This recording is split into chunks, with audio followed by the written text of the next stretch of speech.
एक खास शख्सियत के साथ मुलाकात।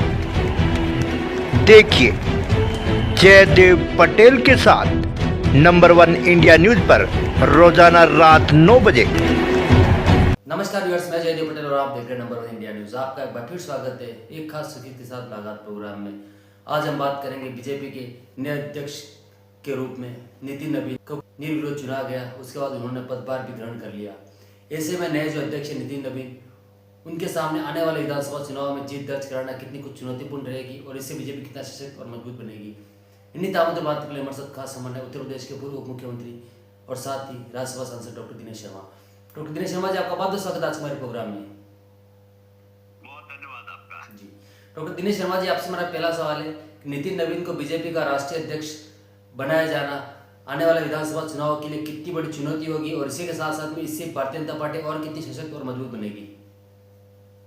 कल आपने पूरे देश में भारतीय जनता पार्टी के कार्यकर्ताओं के बीच में उल्लास का वातावरण देखा होगा और उसका शायद मुख्य कारण यह था कि उन लाखों करोड़ों कार्यकर्ताओं के बीच का ही एक सामान्य कार्यकर्ता की भूमिका का निर्वहन करने वाले व्यक्ति को आज 45 साल की अवस्था में भारतीय जनता पार्टी ऐसी दुनिया की सबसे बड़ी पार्टी का अध्यक्ष बनाया गया।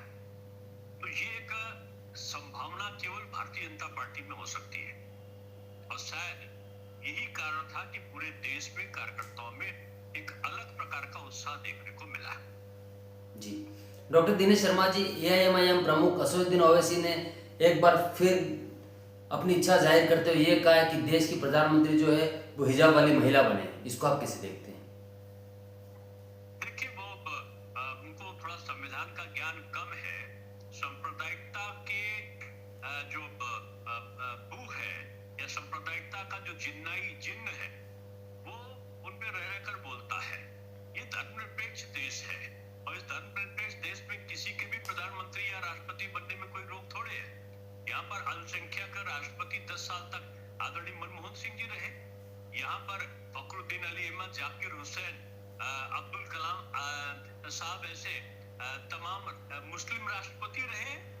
अब्दुल रहमान अंतुले ऐसे व्यक्ति महाराष्ट्र के मुख्यमंत्री रहे।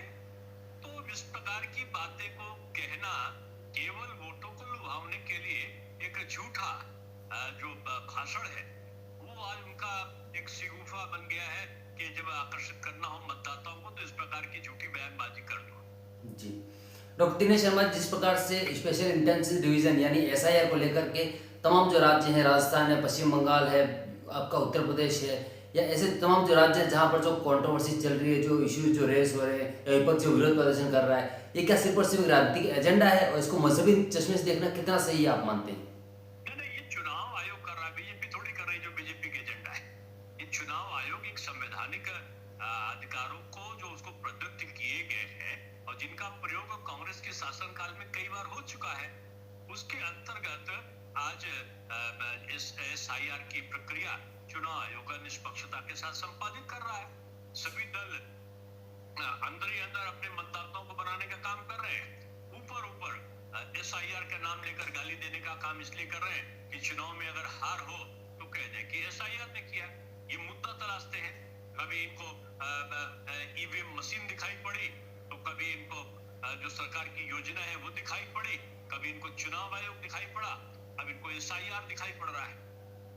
जी डॉक्टर दिनेश शर्मा जी, लेकिन एसआईआर को मजहबी चश्मे से देखना कितना सही आप मानते हैं? इसको मजहब की दृष्टि से आप क्यों देखें?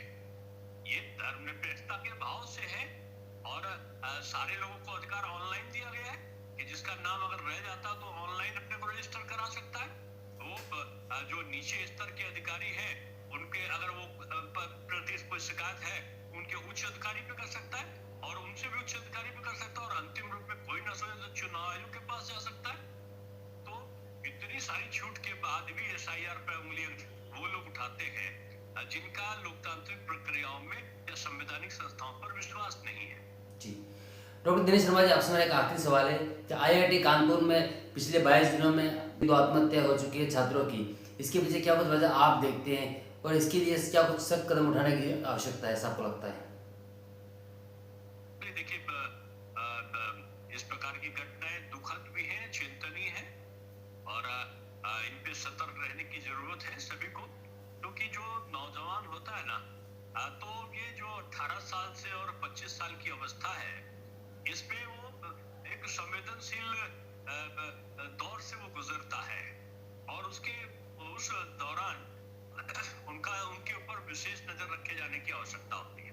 जी, डॉक्टर दिनेश नेमाज, आपने बड़े समय निकाला, उसके लिए आपका बहुत बहुत धन्यवाद।